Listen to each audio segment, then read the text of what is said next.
9 signes qu'un homme vous ment. Dans cette vidéo, nous parlerons du mensonge.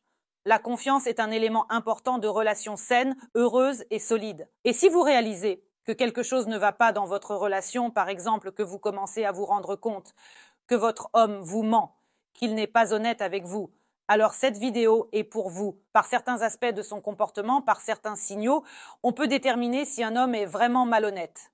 Donc procédons dans l'ordre. La première chose qui indique qu'un homme ment, c'est la nervosité et le changement de comportement. C'est-à-dire, il était seul, vous posez une question qui vous préoccupe, et il change brusquement de comportement, c'est-à-dire que s'il était calme, il devient soudainement irrité, il peut commencer à crier, il peut vous accuser de quelque chose, il peut se comporter de manière complètement différente. C'est-à-dire qu'il y avait une personne et une question l'a complètement changé. Cela peut se manifester par un changement de voix, il peut commencer à crier ou, au contraire, commencer à chuchoter, parler très doucement, sa voix peut commencer à trembler. Donc, si vous remarquez un changement brusque dans le comportement d'une personne face à une question particulière, cela signifie qu'il est possible que l'homme soit en train de mentir. Ensuite, il y a l'évitement du contact visuel. Quand un homme ment, il a tendance à détourner le regard. Et souvent, ce regard se dirige soit sur le côté, soit vers le bas. C'est-à-dire qu'il vous parle sans vous regarder dans les yeux, car il ressent peut-être de la honte à un moment donné, ce qui perturbe le contact visuel. Ensuite, une augmentation de la transpiration. Par exemple, ses paumes peuvent commencer à transpirer soudainement ou il peut commencer à s'essuyer le front. Vous voyez qu'il est devenu soudainement très chaud, peut-être rouge. Et ce sont tous des indicateurs qu'il ment en ce moment.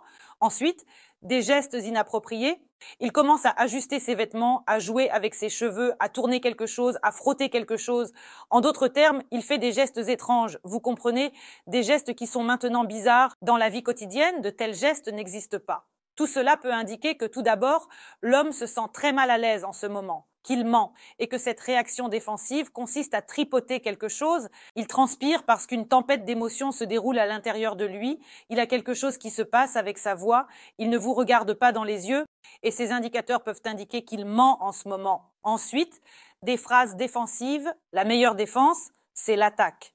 C'est-à-dire, pourquoi ne me fais-tu pas confiance? Tu es toujours prête à m'accuser de tout. Tu me soupçonnes toujours de quelque chose, tu ne sais tout simplement pas faire confiance aux gens, et ainsi de suite. N'importe quelle phrase défensive, c'est-à-dire que vous posez une question, pourquoi as-tu agi de cette façon? Pourquoi n'es-tu pas rentré à la maison? Pourquoi n'as-tu pas eu le temps? Pourquoi et ainsi de suite. Mais l'homme voit déjà un piège dans cette question, et il se défend et vous attaque pour que, par exemple, vous ressentiez de la honte ou de la culpabilité pour votre question, afin que le sujet de la conversation soit, par exemple, détourné. Cela peut également indiquer qu'il ment. Ensuite, une surenchère de détails, c'est-à-dire qu'il commence à raconter quelque chose et les détails sont tellement superflus et inappropriés qu'il veut que cela semble crédible et commence à inventer des détails qui ne sont pas liés au sujet de la conversation. Cela ne vous intéresse généralement pas, mais pour que, comme il le pense, la réponse soit plus complète et développée, il commence à imaginer des détails et peut-être qu'à ce moment-là, il invente la suite de son histoire, par exemple. Et c'est précisément pour cela que ces détails, lui, sont nécessaires maintenant. Eh bien, cela peut aussi indiquer qu'il ment. Passons à la suite. Changement de sujet de conversation. Par exemple, si vous demandez « Où étais-tu ? Pourquoi n'es-tu pas venu ? Pourquoi es-tu en retard ?» et ainsi de suite, il dit « Oh, tout ça c'est des bêtises, je vais te raconter quelque chose. » Et il commence à parler d'un ami, d'une connaissance, de quelque chose qui s'est passé au travail. Ou il se concentre sur vous. Par exemple, vous demandez « Où étais-tu ? Pourquoi n'as-tu pas répondu au téléphone ?» Et il répond « Tu te souviens ? Je t'ai appelé, tu n'as pas répondu au téléphone. » Et essaie de se concentrer sur vous.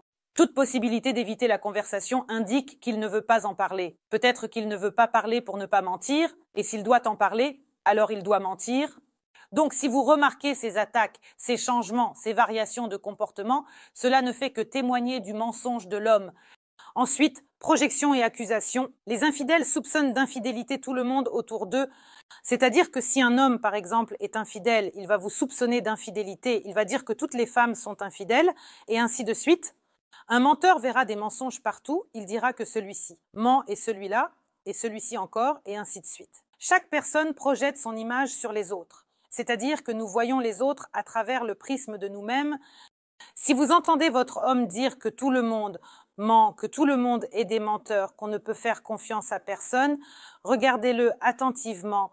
Peut-être qu'il vous parle de lui-même. C'est pourquoi les infidèles poussent leurs femmes à la jalousie, car ils comprennent eux-mêmes qu'ils peuvent tromper à tout moment, par exemple. Alors, écoutez attentivement ce que dit votre homme. Ensuite, illogisme et contradiction.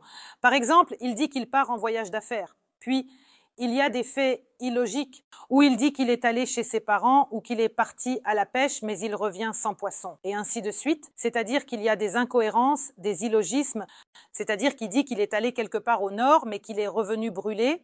Eh bien, j'exagère beaucoup mais le principe est clair. C'est-à-dire que vous comprenez et ressentez une certaine illogicité, des incohérences. C'est précisément pour cette raison que les épouses commencent souvent à soupçonner leur mari de mentir, car ces signaux déclenchent tous ces processus de pensée. Quand elles réalisent qu'il y a eu une incohérence, qu'elle a l'impression qu'il a menti, que quelque chose ne colle pas, cela est souvent un signe que l'on vous trompe. Nous nous intéressons toujours à aux sujets qui existent dans notre vie. Autrement dit, si vous vous êtes demandé si on vous trompe, il y a de fortes chances qu'on vous trompe. Regardez simplement attentivement votre homme. Ensuite, il y a le refus de donner des détails. Par exemple, un homme dit qu'il était occupé, qu'il n'est pas venu, qu'il n'a pas répondu au téléphone, qu'il était occupé toute la soirée. Mais il évite de répondre à la question. Il ne donne pas de détails, il ne veut pas dire ce qu'il faisait, ou il ne veut tout simplement pas parler de ce sujet. En d'autres termes, il ne donne pas de détails parce que peut-être les détails ne sont pas encore inventés. Il a rencontré des amis, il était avec certains amis et il ne dit pas avec quels amis. Parce qu'il ne sait pas quoi dire en ce moment, car peut-être que vous connaissez tous ses amis et il a déjà peur. Délai de réponse. Vous lui posez une question directe et il dit « Pas maintenant, je te le dirai plus tard ». Cela signifie que la personne a besoin de se préparer pour répondre à cette question. C'est-à-dire que si une personne n'a rien à cacher et qu'elle est sincère et honnête avec vous, il ne lui sera pas difficile de parler de ce que vous demandez. Eh bien, dès qu'un délai est nécessaire, cela signifie que la personne doit probablement se préparer à une réponse, ou bien éviter complètement de répondre. Le timbre de la voix, c'est-à-dire que le timbre peut varier. Il peut devenir soit aigu, soit très grave. Lorsque la voix change, lorsque le comportement change, lorsque les émotions sur le visage changent, lorsque la personne réagit brusquement à une question, cela indique qu'elle cache quelque chose. C'est tout pour cette vidéo, Aliza Wardomska. J'espère like et abonnement. Écrivez les commentaires ce que vous aimeriez discuter mes nouvelles vidéos et à bientôt.